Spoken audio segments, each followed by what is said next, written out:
Il est 16h17.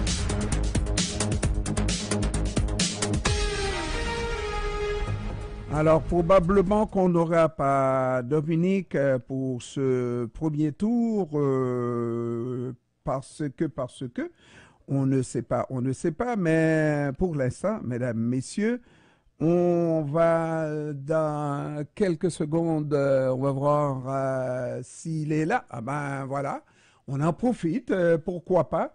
L'ambassadeur du Canada en Haïti est avec nous. C'est une première pour CEPAM de parler donc avec André-François Giroux. Monsieur Giroux, comment ça va?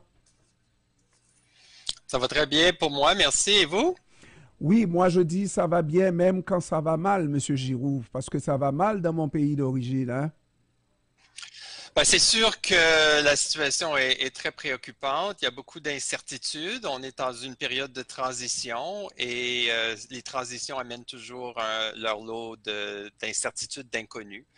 Mais nous avons bien confiance que l'entente politique qui a été atteinte un peu plus tôt cette semaine est un pas très important. C'est une entente pour les Haïtiens, par les Haïtiens, et je pense que c'est très important. Elle regroupe l'essentiel des forces vives actives et de notre point de vue, c'est les éléments essentiels pour mettre en place une trajectoire très claire vers des élections libres, inclusives et démocratiques. Monsieur Giroux, il est indéniable qu'on a sur le terrain la force des bandits qui s'active tous les jours et qui montrent leur force, justement, leur pouvoir, très grand pouvoir. On a entendu, parce que les nouvelles sont à vérifier constamment, qu'ils étaient cet après-midi en train de mettre le feu au local ou à la maison de M. LB, qui est le chef de la police, et il menace. Donc, ils sont, au moment où on se parle, incontrôlables. Est-ce qu'il pourrait être pensable, M. Giroux, de penser un seul instant, pensable de penser à intégrer ces gens-là dans un gouvernement officiellement? Écoutez, je sais qu'il y a cette suggestion a été faite et ma compréhension, c'est que les forces vives, la masse critique des acteurs ici sur le terrain en Haïti ils l'ont rejeté de façon assez catégorique. Encore une fois, nous, notre rôle ici, c'est d'appuyer, d'accompagner, mais on a toujours dit, nous allons un instant. Oui, Euh, Nous allons je suis vraiment désolé, je vais mettre ça sur. Je suis vraiment désolé. c'est Nous bon. allons vous accompagner et vous appuyer dans les décisions si elles sont des décisions que vous prenez ensemble et que vous êtes prête à assumer. Donc ça, c'est très important. Encore une fois, je pense que ma compréhension, c'est que la population générale ne veut pas un gouvernement de gang et définitivement les forces actives non plus. Et comme vous pouvez imaginer, si ça avait été le résultat du compromis, nous aurions peut-être eu quelques réserves face à Ah cette ben, situation, hein. mais ça ne s'est pas présenté. Ça ne s'est Ah, pas présenté. alors, Monsieur Giroux, c'est pour ça que j'ai ajouté deux fois, parce qu'il faut penser à deux fois Mhm. avant d'agir, n'est-ce pas? Et penser parce que, vous l'avez dit, que la communauté internationale n'aurait pas accepté. C'est des gens qui se sont montrés à visage découvert, n'est-ce pas, et qui terrorisent la population. Donc, c'est impensable. Cela dit, mais il faut arriver à les contrer parce qu'ils agissent et ils sont forts et la police n'arrive pas à faire le contrepoids. Et est-ce que vous pensez encore que ça doit prendre plusieurs semaines avant l'arrivée d'une véritable force pour essayer de les contrer? Euh, Notre souhait le plus grand, c'est que ce gouvernement de transition prenne forme le plus tôt possible parce que les préparatifs pour que la force vienne vont bon train. Comme vous savez, le Kenya a mis la pause pour le moment en attente de la constitution du nouveau gouvernement. Mais une fois ce nouveau gouvernement en place, nos espoirs et nos efforts vont envers le fait que nous aimerions que cette force soit prête à être déployée le plus rapidement possible. Donc évidemment, je peux vous garantir que les efforts continuent pour préparer la force, pour rallier la communauté internationale autour d'elle. Et en parallèle, nous allons encourager et faciliter, dans la mesure où c'est approprié pour nous de le faire, les efforts ici de la classe politique pour constituer ce nouveau gouvernement. Et maintenant, on a entendu aussi dans les dépêches, on a vu dans les dépêches que l'ONU prépare un pont aérien avec la République dominicaine pour parvenir par hélicoptère naturellement à rentrer en Haïti et apporter de l'aide. Parallèlement, on parle d'une situation catastrophique sur le plan humanitaire. Et le Canada a avancé une aide. La dernière fois, c'était 123 millions. La dernière fois, je voudrais savoir, est-ce que c'est un montant supplémentaire de 80, et quelques millions qui s'ajoute aux 123 millions pour faire au-delà de 200 millions. Est-ce que je comprends bien, c'est la position du Canada pour aider encore une fois? Oui, effectivement. Et puis, on peut se perdre facilement dans les chiffres. Donc, aidez-moi peut-être un peu à récapituler, si vous me permettez. Au cours des 2 dernières années, nos investissements en aide directe à Haïti s'élèvent à au-dessus de 300 millions. Parce faut jamais oublier qu'on a nos programmes de développement généraux de développement international. On a aussi nos contributions aux programmes humanitaires parce qu'effectivement, il y a une crise humanitaire qui a lieu et nous contribuons à ce niveau-là aussi. Mais compte tenu de la situation sécuritaire, on a souhaité, au-delà de nos programmes usuels, d'ajouter ce 100 millions extra qui a été annoncé l'année dernière par M. Trudeau, à peu près à ce temps-ci de l'année. Et c'est 100 millions qui est dédié à rebâtir la police nationale haïtienne. Ce 100 millions va à de l'achat d'équipements, de la formation technique et de l'assistance technique. Ces 100 millions sont en train d'être déboursés et à ces 100 millions, on a aussi constitué une équipe de coordination qui mobilise la communauté des pays donateurs. Nous avons 30 partenaires internationaux afin de s'assurer que les efforts du Canada, les efforts des autres pays donateurs sont bien coordonnés, on ne fait pas de duplication et que nous n'oublions pas ou ne négligeons pas certains aspects quand on fait l'analyse des besoins de la police nationale haïtienne. Donc c'est un groupe qui a de l'expertise technique, qui peut vraiment évaluer les besoins, les communiquer à la communauté des pays donateurs de façon à ce qu'on puisse bien les coordonner et bien les prioriser. Et à tous ces efforts, puis ces efforts ont commencé il y a une bonne année, ces efforts supplémentaires, il y a aussi la constitution de la mission multinationale et à cette mission multinationale pour la sécurité, nous avons annoncé une première contribution de 80,5 millions à son financement. Donc, ça vous donne un peu une idée là, des derniers efforts du Canada. Donc, le 123 qui avait été annoncé, c'était le 80 millions plus la confirmation de programmes sous le 100 millions de l'année dernière. Donc, c'est le même 123 millions là, dont on tire un premier montant de 80 millions. Alors, c'est ça, M. Giroux? Ben, je veux dire, au-delà des programmes usuels de développement, on pourrait dire qu'il y a eu ce 100 millions dédiés à la PNH, plus le 80 millions qui va à la mission multinationale. Donc, si ça peut vous aider, ce serait la meilleure façon de le résumer.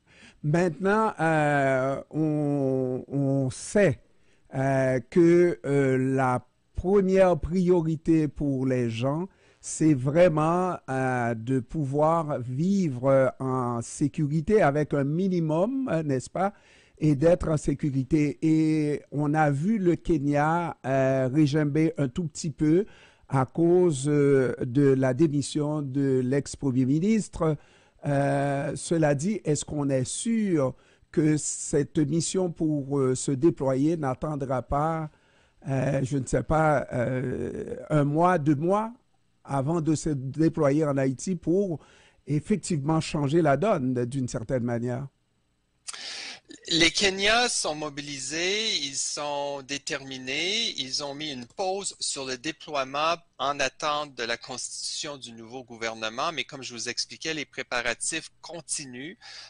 Nous avons annoncé notre contribution financière et nous travaillons fermement à mobiliser le reste de la communauté internationale pour qu'ils se joignent et viennent aussi appuyer la mission multinationale. Il y a des pays qui ont annoncé des contributions en personnel et des pays qui ont annoncé des contributions financières, mais on veut encore mobiliser davantage de façon à être justement prêt à ce que cette mission puisse déployer dans les plus brefs délais. Il n'y a aucun doute que l'insécurité qu'on vit maintenant prouve à quel point cette mission est nécessaire.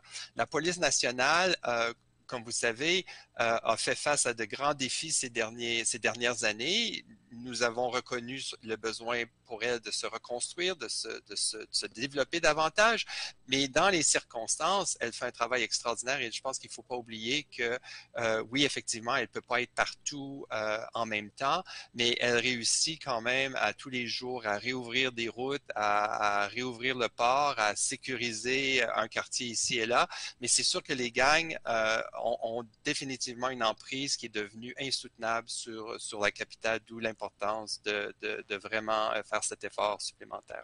Monsieur l'ambassadeur, vous avez dit effectivement, à part le Kenya, il y a d'autres pays qui ont levé la main. On a tendance à oublier qui sont ces pays-là.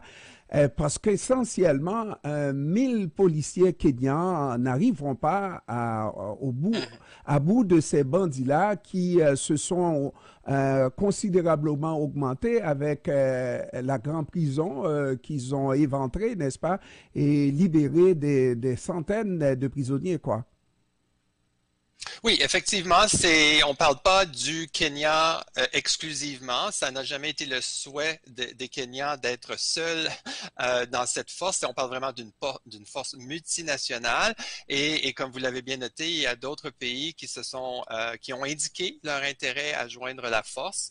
Et je pense que si on avait à faire le total de toutes ces contributions potentielles, on est plutôt dans l'ordre de 2000 à 3000 policiers. Donc, c'est déjà très encourageant. Ce qu'il faut maintenant, c'est consolider, confirmer et préparer. Et maintenant, on a aussi vu, entre autres, le Canada, les États-Unis, qui refusent d'avoir une participation sur le terrain. Est-ce que ce type de comportement-là ne conforte pas ces bandits, à savoir que tout le monde a peur d'eux, même des pays aussi bien organisés, rompus à l'art de la guerre? Je ne parle pas du Canada, mais au moins les États-Unis, qui ont peur de se présenter sur le terrain. Est-ce que ça ne leur donne pas plus de muscles selon ce que vous voyez sur le terrain, monsieur l'ambassadeur? Je ne dirais pas que c'est une peur de se présenter sur le terrain, mais peut-être une réalisation qu'on ne peut pas être partout à la fois. Et je ne peux pas parler pour les États-Unis, mais sans donner des membres physiques, ils sont le contributeur principal à cette force avec des contributions de l'ordre de 300 millions de dollars, 100 millions en contributions in kind, comme on dit, et 200 millions au niveau monétaire. La même chose pour le Canada. Nos forces armées, nos policiers sont déployés à différents endroits. On a fait le choix l'année dernière de commencer dès à ce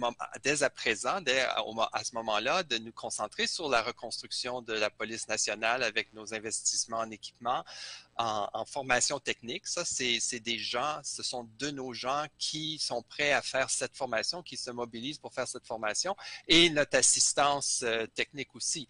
Donc, voilà, on peut pas être partout à la fois. La force multinationale est nécessaire.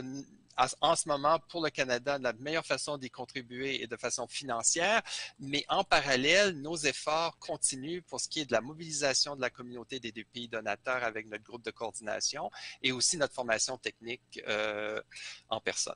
Monsieur l'ambassadeur, vous êtes nouvel ambassadeur en Haïti et quelle est votre impression de la situation, vous personnellement, lorsque vous vivez cette situation au quotidien, qu'est-ce que vous en pensez? Je sais que vous n'allez pas avoir un langage diplomatique, vous allez me dire la chose crûment. Les Haïtiens qui ont beaucoup de difficultés à travailler ensemble pour trouver une solution par eux-mêmes.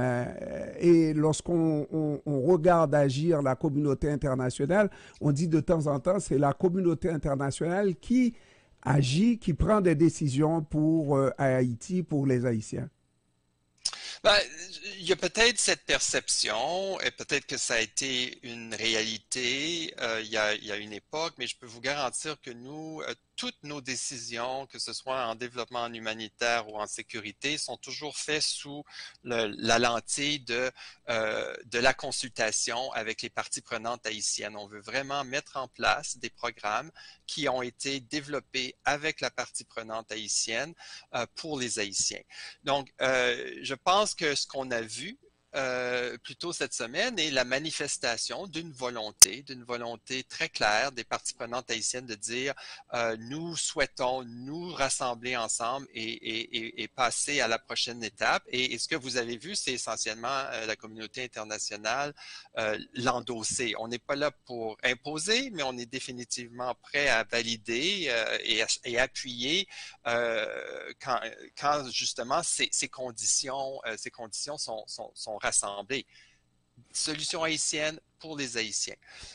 Alors, dernière question, parce que je ne veux pas abuser de votre bonne foi, monsieur l'ambassadeur, et surtout, la prochaine fois, de dire que je ne suis pas disponible. Alors, dernière question, monsieur l'ambassadeur, on voit que les principales ambassades accréditées en Haïti font de leur mieux pour évacuer leur personnel. Vous, je vous vois très calme, on dirait même confiant. Qu'est-ce qui vous donne cette confiance? Est-ce que nous, Haïtiens de l'extérieur, on devrait croire que ça va passer, c'est un moment difficile à passer et que bientôt, ça sera derrière nous? Ben, c'est notre souhait le plus grand. C'est notre souhait le plus grand. Ce que nous avons fait aujourd'hui, le Canada, c'est pas tellement une évacuation, c'est plutôt un redéploiement de certains de nos effectifs. Les gens travaillaient de la maison et nous avons, compte tenu de l'incertitude, de l'insécurité, la fermeture de l'aéroport, nous avons souhaité les redéployer, les relocaliser dans un tiers pays pour qu'ils puissent justement se concentrer davantage sur leur travail. Ce qu'il faut se rappeler, c'est que nos effectifs à 100% sont mobilisés pour appuyer, continuer les programmes de l'ambassade. Donc, en ayant un certain de nos effectifs en lieu sûr, donc on a moins de... Parce que veut pas, comme vous pouvez réaliser, c'est la situation, l'insécurité présentement demande à chaque personne, chaque Haïtien de prendre des dispositions pour s'assurer d'être en sécurité. Donc, certains mouvements qui sont contraints, faire des réserves, rester chez soi, respecter le couvre-feu. Donc, en ayant nos effectifs relocalisés, ça nous permet en fait d'être encore plus efficaces parce que nos ressources vont pouvoir être dédiées à l'exécution de nos programmes. Donc, l'ambassade et ses différents programmes sont toujours opérationnels. La seule exception, c'est malheureusement pour éviter des déplacements inutiles, nous demandons aux gens de ne pas se présenter à la chancellerie, à l'édifice de l'ambassade pour des rendez-vous, mais de plutôt le faire de façon virtuelle. Donc, nous, évidemment, on recommande à tous les Canadiens et à nos employés canadiens et recrutés sur place de suivre les directives, d'éviter les déplacements inutiles, de s'assurer d'être bien, d'avoir des provisions en eau, en nourriture et en médicaments de façon à pouvoir faire face à toute éventualité. André-François Giroux, ambassadeur du Canada à Port-au-Prince, je vous remercie d'avoir pris du temps de nous parler cet après-midi. Si vous avez un dernier mot à dire à nos compatriotes à l'écoute, parce qu'on vit difficilement cette situation, Monsieur Giroux. Ben, je peux imaginer, oui, la réalité, mais ce que je peux vous dire, c'est que le Canada est là pour vous, est là pour aider. Nous sommes engagés et nous n'avons pas l'intention d'arrêter. On espère effectivement que ces efforts nous permettront à Haïti de voir des jours meilleurs bientôt, mais notre engagement, notre détermination, elle est toujours aussi forte et présente et voilà. Merci Il faut. beaucoup. Merci beaucoup, Merci. Monsieur l'ambassadeur. Merci d'avoir accepté de nous parler cet après-midi. Ça m'a fait plaisir. N'importe quand. Merci. Au Au revoir. revoir. Au revoir.